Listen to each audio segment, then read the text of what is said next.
नमस्कार दोस्तों। आज हम सुनेंगे मुंशी प्रेमचंद जी द्वारा लिखित कहानी धर्म संकट। तो ये कहानी शुरू करते हैं। पुरुषों और स्त्रियों में बड़ा अंतर है।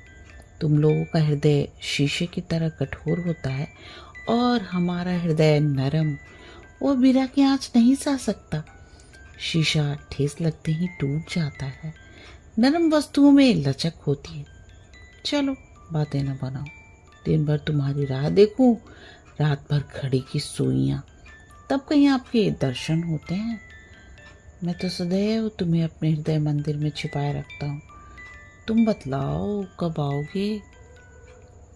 11 बजे, परंतु पिछला दरवाजा खुला रखना। उसे मेरे नयन समझो। अच्छा तो अब विदा। पंडित कैलाशनाथ लखनऊ के प्रतिष्ठित बैरिस्टरों में से थे। कई सभाओं के मंत्री, कई समितियों के सभापति, पत्रों में अच्छे अच्छे लेख लिखते, प्लेटफॉर्म पर सारगर्भित व्याख्यान देते। पहले पहले जब वो यूरोप से लौटे थे तो यह उत्साह उनकी अपनी पूरी उमंग पर था, परंतु ज्यों ज्यों बैरिस्ट्री चमकने लगी इस उत्साह में कमी आने लगी। और ये ठीक भी था, क्योंकि अब बेकार न थे जो बेकार करते। हाँ, क्रिकेट का शौक अब ज्यों का त्यों बना था। वो केसर क्लब के संस्थापक और क्रिकेट के प्रसिद्ध खिलाड़ी थे। यदि मिस्टर कैलाश को क्रिकेट की धुन थी तो उनकी बहन कामिनी को टेनिस का शौक था। इन्हें नित नवीन आमोद प्रमोद की चाह रहती थी। शहर में कहीं नाटक हो, कोई थिएटर आए, कोई सर्कस, कोई बाइस्कोप हो और कामिनी उनमें न सम्मिलित हो, यह असंभव बात थी। मनोविनोद की कोई सामग्री उसके लिए उतनी ही आवश्यक थी जितना वायु और प्रकाश। मिस्टर कैलाश पश्चिमी सभ्यता के प्रवाह में बहने वाले अपने अन्य सहयोगियों की भांति हिंदू जाति, हिंदू सभ्यता, हिंदी भाषा और हिंदुस्तान के कट्टर विरोधी थे। हिंदू सभ्यता उन्हें दोषपूर्ण दिखाई देती थी। अपने विचारों को वे अपने ही तक सीमित न रखते थे, बल्कि बड़ी ही ओजस्विनी भाषा में इन विषयों पर लिखते और बोलते थे। हिंदू सभ्यता के विवेकी भक्त उनके इन विवेक शून्य विचारों पर हंसते, परंतु उपहास और विरोध तो सुधारक के पुरस्कार है। मिस्टर कैलाश उनकी कुछ परवाह न करते। वो कोरे वाक्यवीर ही न थे, कर्मवीर भी पूरे थे। कामिनी की स्वतंत्रता उनके विचारों का प्रत्यक्ष स्वरूप थी। सौभाग्यवश कामिनी के पति गोपाल नारायण भी इन्हीं विचारों में रंगे हुए थे। वे साल भर से अमेरिका में विद्या अध्ययन करते थे। कामिनी भाई और पति के उपदेशों से पूरा लाभ उठाने में कमी न करती थी। लखनऊ में अल्फ्रेड थिएटर कंपनी आई हुई थी। शहर में जहां देखिए उसी तमाशे की चर्चा थी। कामिनी की रातें बड़े आनंद से कटती थी। रात भर थिएटर देखती, दिन को कुछ सोती और कुछ देर वही थिएटर के गीत आलापती, सौंदर्य और प्रीति के नौ रमणीय संसार में रमण करती थी, जहाँ का दुख और क्लेश भी संसार के सुख और आनंद से बढ़कर मोहदायी है। यहाँ तक कि 3 महीने बीत गए। प्रणय के नित्य नई मनोहर शिक्षा और प्रेम के आनंद में अलाप विलाप का हृदय पर कुछ न कुछ असर होना चाहिए था। सो भी इस चढ़ती जवानी में वो असर हुआ। इसका श्री गणेश उसी तरह हुआ जैसा कि बहुधा हुआ करता है। थिएटर हॉल में एक सुधरे सजीले युवक की आंखें कामिनी की ओर उठने लगी। वह रूपवती और चंचला थी। इतना पहले उसे चितवन में किसी रहस्य का ज्ञान न हुआ। नेत्रों का सुंदरता से बड़ा घना संबंध है। घूरना पुरुष का और लजाना स्त्री का स्वभाव है। कुछ दिनों के बाद कामिनी को इस चितवन में कुछ गुप्त भाव झलकने लगे। मंत्र अपना काम करने लगा। फिर नयनों में परस्पर बातें होने लगी। नयन मिल गए, प्रीति गाढ़ी हो गई। कामिनी एक दिन के लिए भी यदि किसी दूसरे उत्सव में चली जाती तो वहां उसका मन न लगता, जी उचटने लगता, आंखें किसी को ढूंढा करती। अंत में लज्जा का बांध टूट गया।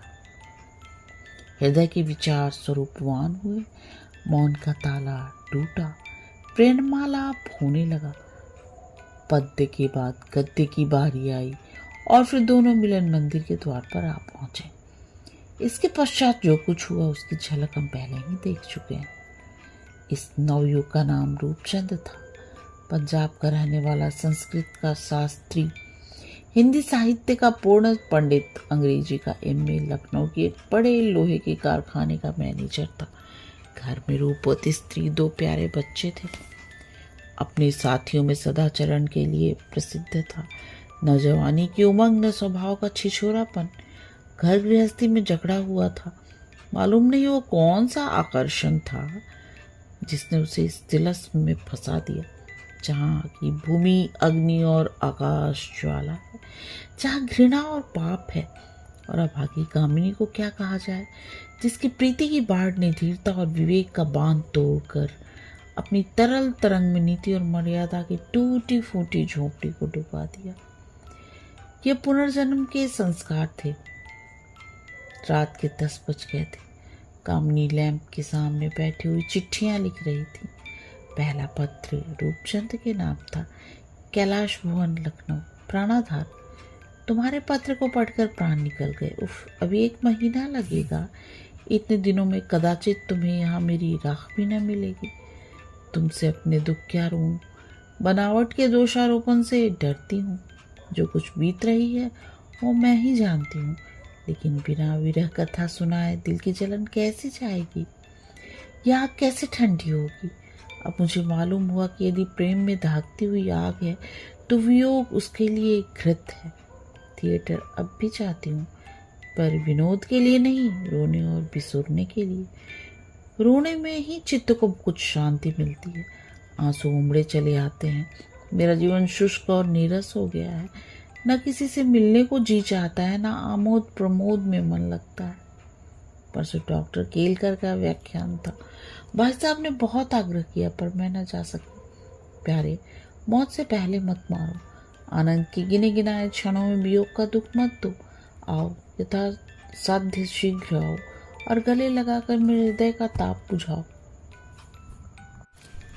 अन्यथा आश्चर्य नहीं कि विरह का यथाह सागर मुझे निगल जाए। तुम्हारी कामिनी। इसके बाद कामिनी ने दूसरा पत्र पति को लिखा। माय डियर गोपाल, अब तक तुम्हारे 2 पत्र हैं, परंतु खेद, मैं उनका उत्तर न दे सकी। 2 सप्ताह से सिर में पीड़ा में असह्य वेदना सह रही हूँ। किसी भांति चित्त को शांति नहीं मिलती है, पर अब कुछ स्वस्थ हूँ। तुम चिंता मत करना। तुमने जो नाटक भेजे उनके लिए हार्दिक धन्यवाद देती हूँ। स्वस्थ हो जाने पर पढ़ना आरंभ करूँगी। तुम वहाँ के मनोहर दृश्यों का वर्णन मत किया करो। मुझे तुम पर ईर्ष्या होती है। यदि मैं आग्रह करूँ तो भाई साहब वहाँ तक पहुँचा तो देंगे, परंतु इनके खर्च इतने अधिक हैं कि इनसे नियमित रूप से सहायता मिलना कठिन है, और इस समय तुम पर भार देना भी कठिन है। ईश्वर चाहेगा तो वह दिन शीघ्र देखने में आएगा जब मैं तुम्हारे साथ आनंद पूर्वक वहाँ की सैर करूँगी। मैं इस समय तुम्हें कोई कष्ट देना नहीं चाहती। आशा है तुम सकुशल होगे। तुम्हारी कामिनी। लखनऊ के सेशन जज के इजलास में बड़ी भीड़ थी। अदालत के कमरे ठसाठस भर गए थे। दिल रखने की जगह न थी। सबकी दृष्टि बड़ी उत्सुकता के साथ जज के सम्मुख खड़ी एक सुंदर लावण्यमयी मूर्ति पर लगी हुई थी। यह कामिनी थी। उसका मुंह धूमिल हो रहा था। ललाट पर श्वेत बिंदु झलक रहे थे। कमरे में घोर निस्तब्धता थी। केवल वकीलों की कानाफूसी और सैन्य कभी कभी इस निस्तब्धता को भंग कर देती थी। अदालत का हाथा आदमियों से इस तरह भर गया था कि जान पड़ता था मानो सारा शहर सिमटकर यहीं आ गया है। था भी ऐसा ही। शहर की प्राय दुकानें बंद थी, और जो एक आध खुली भी थी उन पर लड़के बैठे ताश खेल रहे थे, क्योंकि कोई ग्राहक न था। शहर से कचहरी तक आदमियों का तांता लगा हुआ था। कामिनी को निमिष मात्र देखने के लिए, उसके मुंह से एक बात सुनने के लिए इस समय प्रत्येक आदमी अपना सर्वस्व निछावर करने पर तैयार था।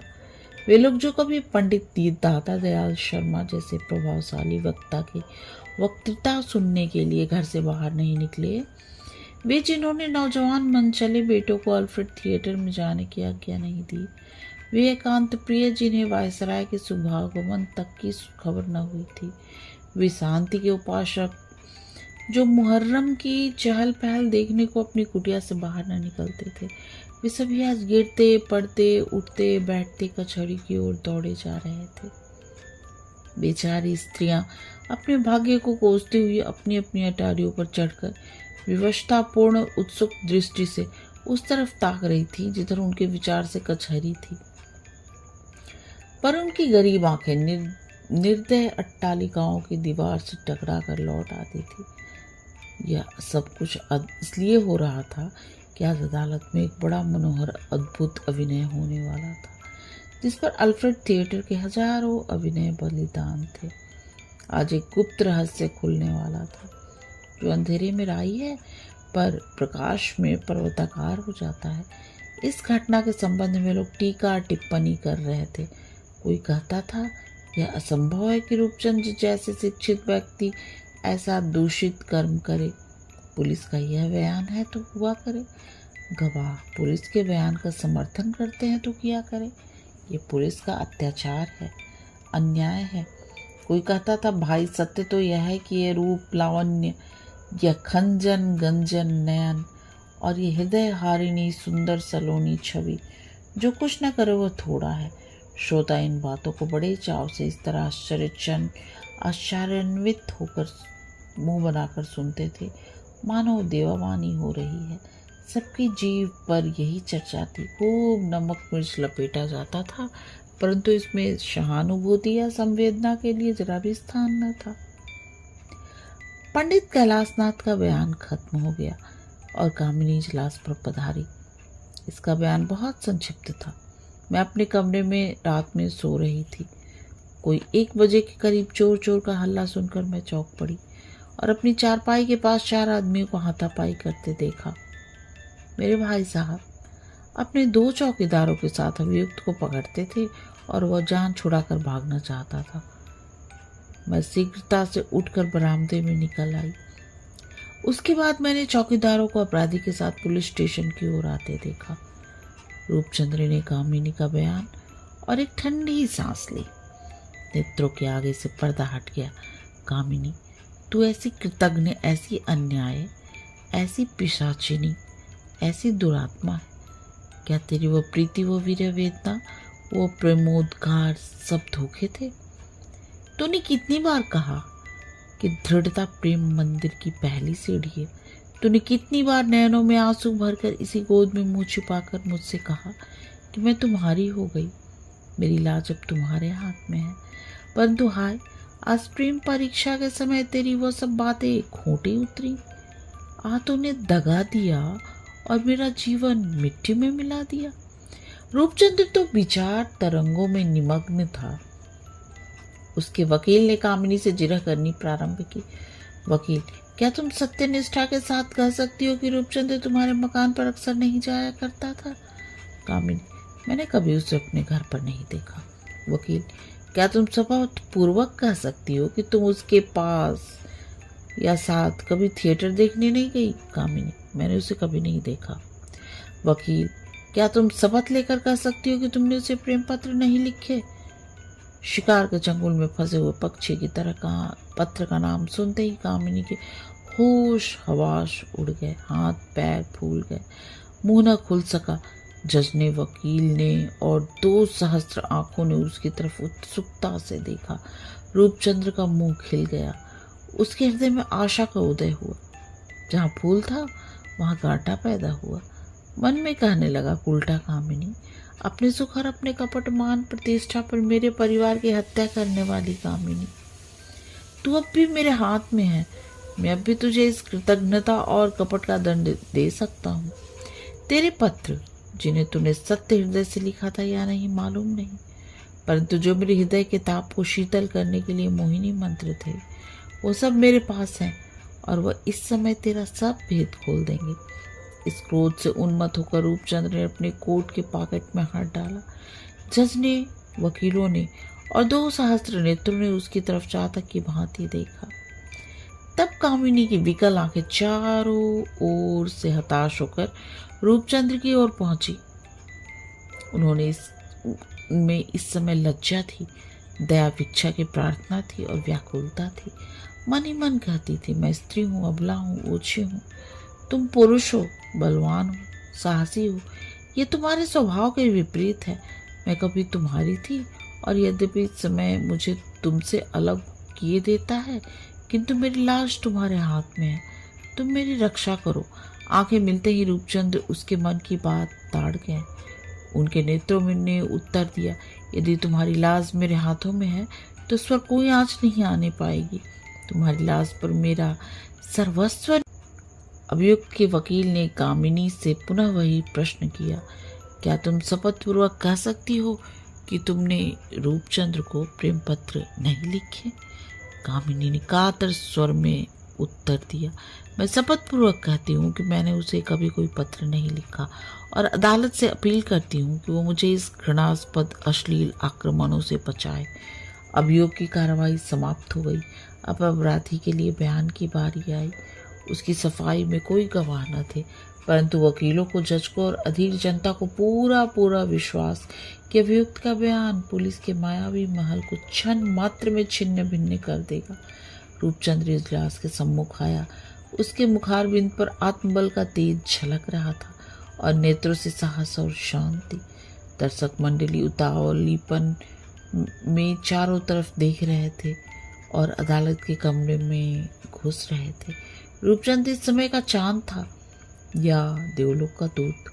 सहस्त्रों नेत्र उसकी ओर लगे थे, किंतु रूपचंद्र को कितना कौतूहल हुआ जब रूपचंद ने अत्यंत शांत चित्त से अपना अपराध स्वीकार कर लिया। लोग एक दूसरे का मुंह ताकने लगे। अभियुक्त का बयान समाप्त होते ही कोलाहल मच गया। सभी उसकी आलोचना प्रत्यालोचना करने लगे। सबके मुंह पर आश्चर्य था, संदेह था और निराशा थी। कामिनी की कृतज्ञता और निष्ठुरता पर धिक्कार हो रही थी। प्रत्येक मनुष्य शपथ खाने पर तैयार था कि रूपचंद्र निर्दोष है। प्रेम ने उसके मुंह पर ताला लगा दिया है। पर कुछ ऐसे ही दूसरे के दुख में प्रसन्न होने वाले स्वभाव के लोग थे जो उसके साहस पर हंसते और मजाक उड़ाते थे। 2 घंटे बीत गए। अदालत में पुनः एक बार शांति का राज्य हुआ। जज साहब फैसला सुनाने के लिए खड़े हुए। फैसला बहुत संक्षिप्त था।